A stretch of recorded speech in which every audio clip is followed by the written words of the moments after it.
Good morning. Hey, this is James Robinson, the cryptic. I'm going to talk about relationships and what relationships mean for people. The first relationship you must have is with yourself. If you have a relationship with you, then you have the greatest relationship of all. You have to have a relationship with yourself first before you can have a relationship with somebody else. And that includes a marriage partner, that includes God, angels, what have you, your children, your friends. You have to have a relationship with self. A lot of relationships fail because the people don't have relationships with themselves individually before they want to have one collectively. There's nothing wrong with having a friendship with others, but you have to be a friend to yourself first. Basically, whenever you try to go outside of yourself and be a friend to somebody else and you don't have a friendship with you, what you're doing, you're defeating the purpose and you're asking for someone to take the spot, to take the place of you. A lot of marriages fail because people don't love themselves, they don't trust themselves, they're not friends to themselves, and they try to be a friend to someone else. And they're looking for somebody else to give them gratification. It won't happen. You know, it's like narcissism all over again. A narcissist relationship is one where the person wants for the other person to become as they are. Misery loves company. You know, inequality loves inequality. And if that person doesn't go willingly into that relationship with those ideas, then you make it hard for them and you abuse them and you gaslight them. That's not the way to go. Okay? A lot of times people have relationships but no friendship. And most people that's in relationships with another person don't want a friendship. They want a relationship. They say, I don't want to be friends with that person. I want to have a relationship because friendship is not what I desire. Friendship is what you must have if you're going to have a good standing relationship with that person. Majority of marriages that fail because of a lack of friendship. Doesn't have anything to do with love.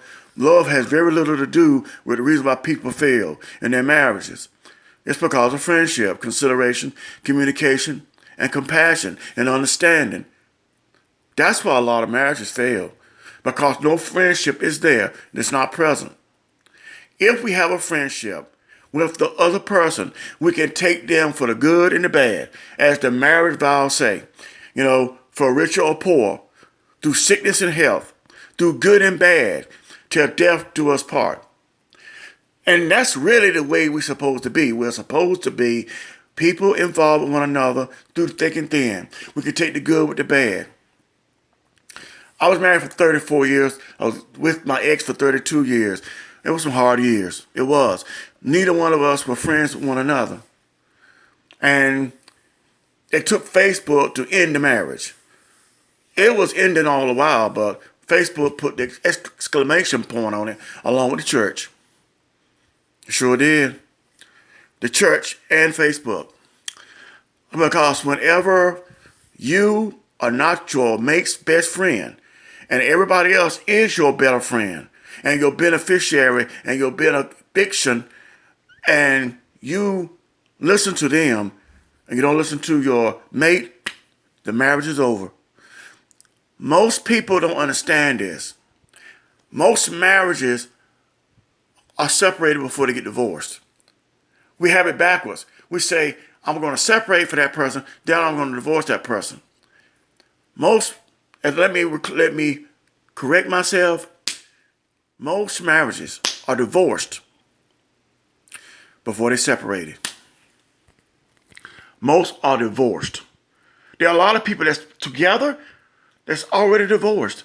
Because if you're not married in the spirit, meaning if you're not married in the emotional and the psychological, you're not married.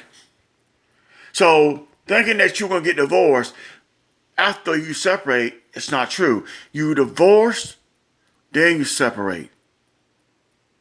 Because If you are together with that person, you can never, ever, ever be a part of them. A lot of marriages, a lot of relationships hinge on the lack of friendship. And where there's no friendship, there's no trust. Where there's no trust, there's no compassion. Where there's no compassion, there's no understanding. Where there's no understanding, there's no consideration. And where there's no consideration, there's no conscious effort to make things work. We have to be conscious of everybody and everything if we want things to work in life. But we don't focus on those things. Marriage is supposed to be lifelong.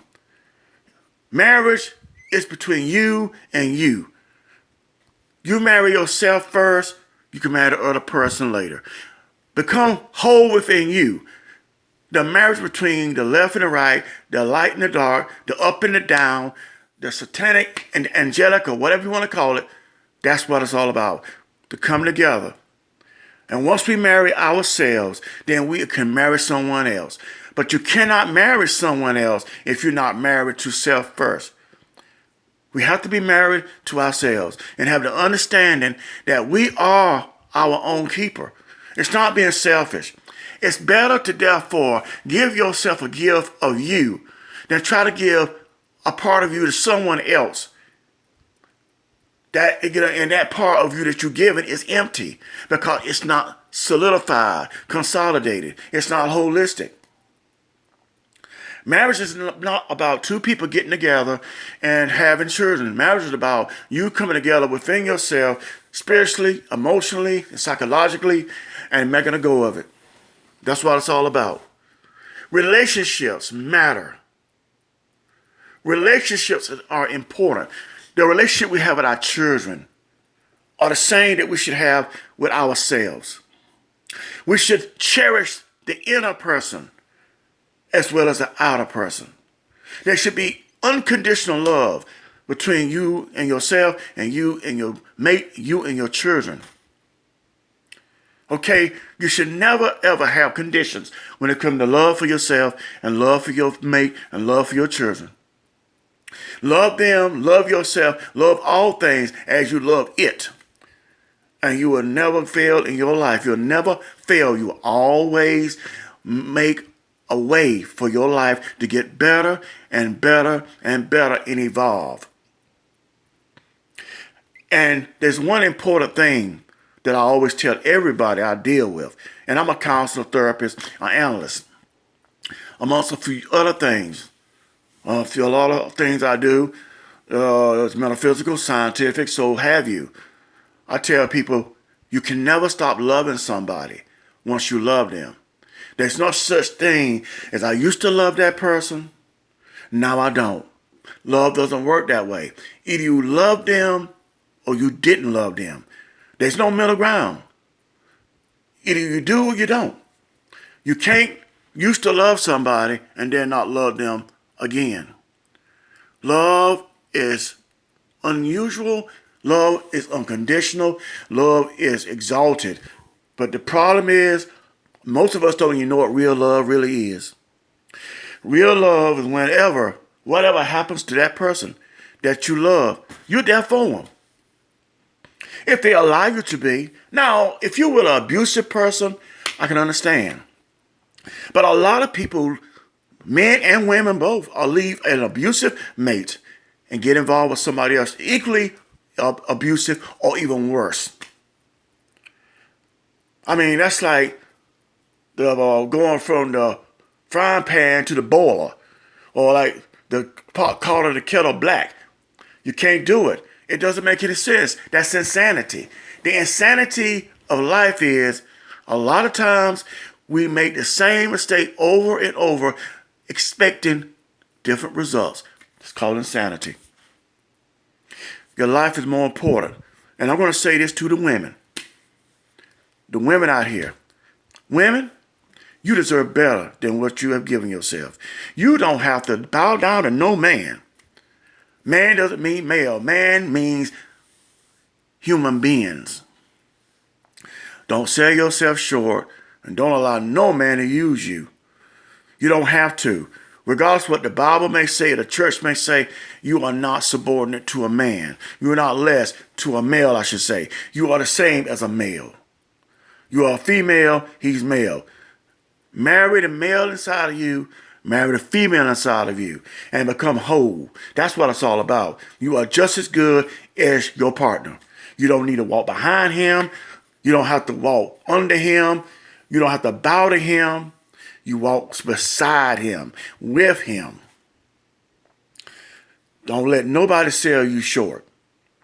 Don't let no one, your pastor, your teacher, your mother, your father, your children, your friends, the politician, don't let no one sell you short, because you deserve better. You are a human being. You are just as good as the next person. There's no division. There's no discrepancies between male and female. That is all stuff that's been created by the status quo, the machistic society. Women, I love you. I stand with you. I stand behind you. Anybody that tells you that you're not the lead and that the man is the lead, hey, get up, walk away from them, and leave them where they are. Because you are not here to serve the master. The male is not a master. A male is not a master. And husband means soul. So you're not supposed to therefore bow to your husband. Husband means soul. Wife means physical, emotional, a body. That's what it really means. But the churches and religion have you thinking that it means a female and a male, and vice versa. It doesn't. Look at yourself with pride. You are somebody's mother. You carry children within your stomach. You carry them to term 10 months. You are the mother. You are the provider. Both parents are equal. Both genders are equal. Both ethnicities are equal. Both beings are equal. Not less, not more. Once we get away from that kind of thinking, I know for a fact that the genders will get along a lot better and the earth will be a lot better. But the genders right now are controlled by those forces of bedlam, contradictory, elementary ideologies, and confusion to the point that they put it in the form of religion. Making you think that, look, this is what the Bible says, the Quran says, you are supposed to serve your master. And we have women that are just allowing themselves to be beat down and destroyed because of that ideology. And it's not right. Eat the food of the wise and leave the fool alone. Have a good day.